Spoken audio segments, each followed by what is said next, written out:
Hello, friends. This is the Nope Coach podcast. I'm your host, Suzanne Kohlberg. Welcome to episode 266, Letting People Go. I talk, teach, espouse so much about boundaries because boundaries, if someone is attempting to set a boundary with you, if we don't understand boundaries, that can instill panic. But what I really want to encourage you today is that if somebody is setting a boundary with you, that means that they want to continue the friendship, the relationship, the connection. They want to keep you in their lives. A boundary isn't a bad thing. A boundary is a way of communicating your needs to others. And sometimes when somebody communicates their needs to you, we can initially freak out and panic. But as I said, it's not a bad thing. And conversely, when we start to set boundaries, when we start to communicate our needs to others, it is not a bad thing. It's the same. We value that connection, that relationship, that friendship. We want to keep that person in our lives. So when you communicate a boundary to someone, sometimes there may be pushback especially if there's never been a boundary before. Like, the thing about setting boundaries is people who are new to you, people who have never known any other version of you, don't know any other way. So they're like, oh, that's just how she is. So that's just how Suze is. You don't DM her. That's just how Suze is. She has her earbuds in when she doesn't want to talk to people. Like, they don't know any other version of me.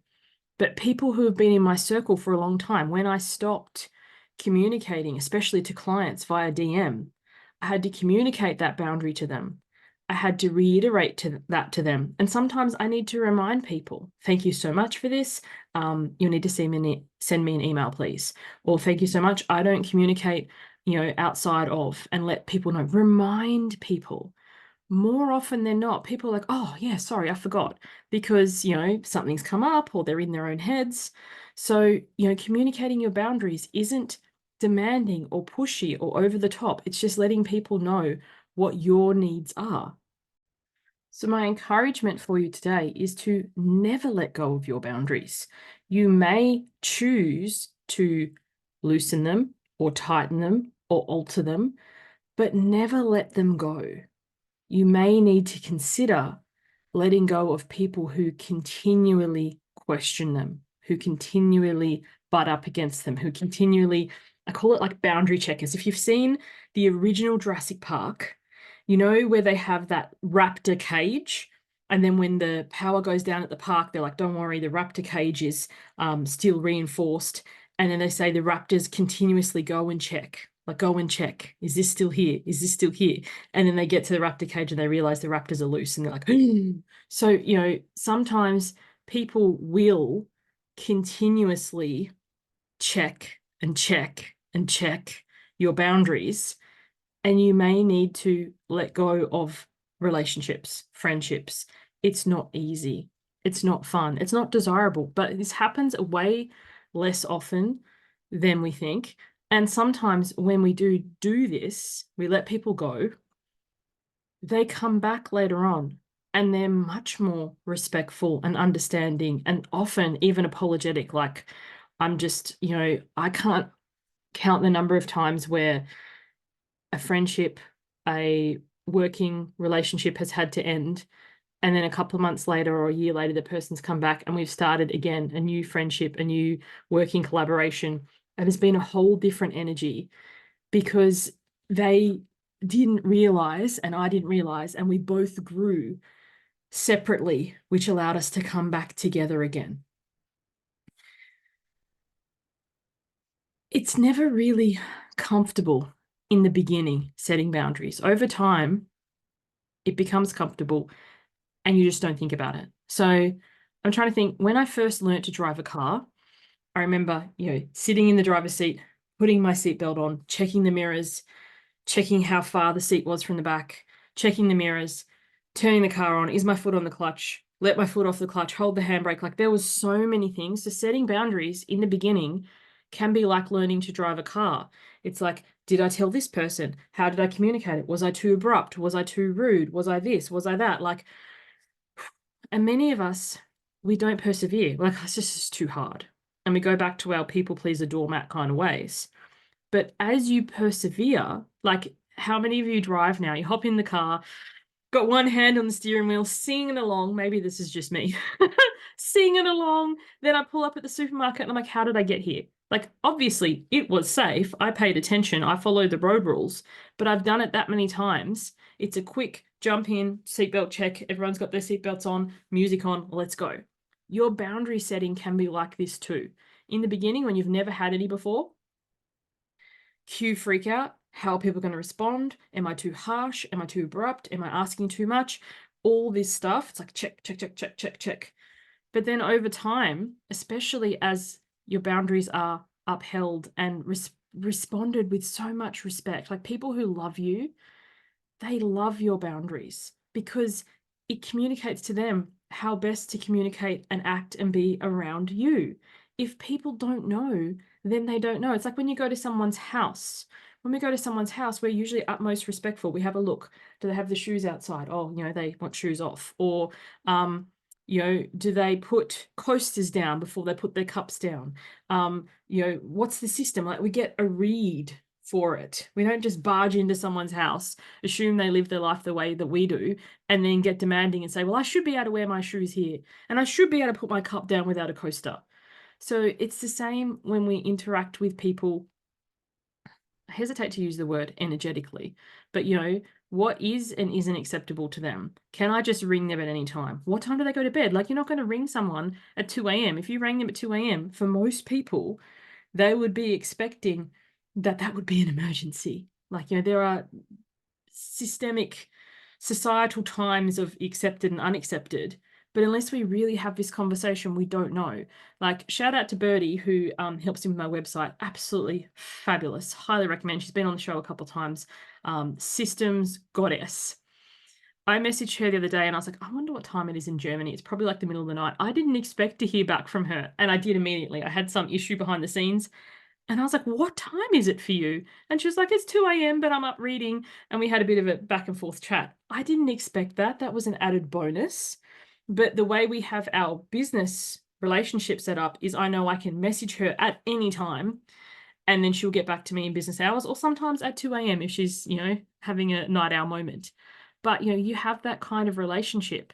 There are other people I work with who I know not to message at certain times. So it's like, oh, okay, what time is it? Or a family member. Like, I'm a very early riser.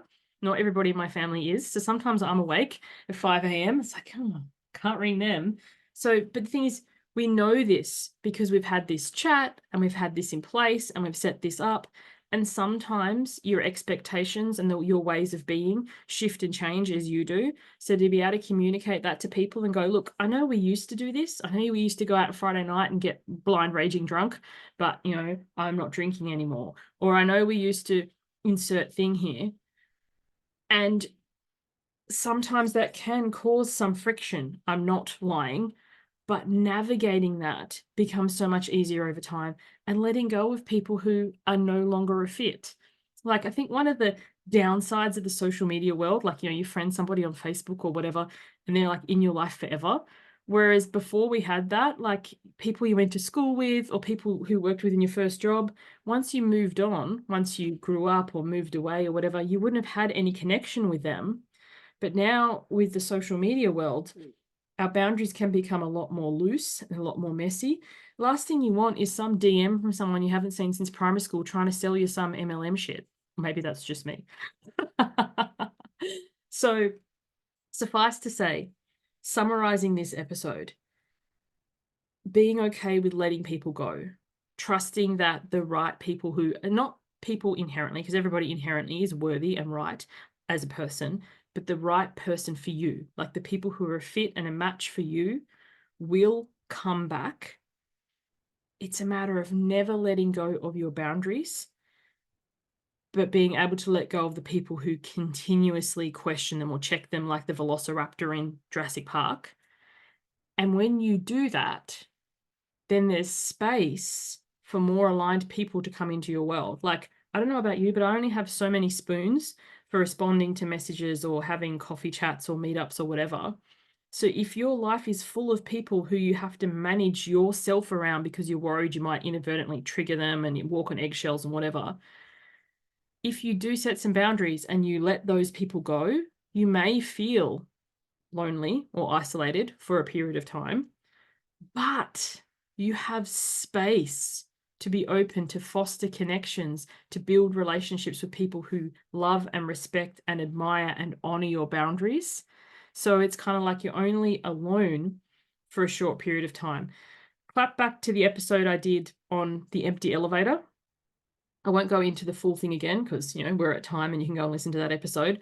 But Martha Beck, the concept of the empty elevator, you can only fit so many people into an elevator car. Then it is full. Sometimes you need to let some people off. So when you let go of people who continuously push your boundaries, your elevator car might feel a bit lonely for a small period of time. But then as you travel between the floors and the doors open, then there's space for new people, more aligned people to come in. Thank you so much for listening. If this is something that's sparking interest for you, you're like, oh, boundaries is something I really struggle with, having these difficult conversations, identifying what my needs are, communicating them to others. I have a self-study course called the Building Boundaries Bundle. If you go to my website, suzannekohlberg.com, click on resources, it's there. I may even get fancy and put a link in the show notes. But check that out. It's 50 Australian dollars, or it was at the time of recording this. I don't normally say the price, but I also don't edit. I do believe 100% in pricing transparency, but sometimes the prices alter. So depending on when you listen to this, at the time of recording, it's 50 Australian dollars. It may be different in future, but go to the website, buy that bundle and work your way through it. It's a series of videos and some activities, and I really highly encourage you because building boundaries is like building any other muscle. It takes time, it takes repetition. Sometimes it might hurt a bit, but it's totally worth the benefits in the end. Thank you for listening. Hope to catch you on the next one. Bye for now.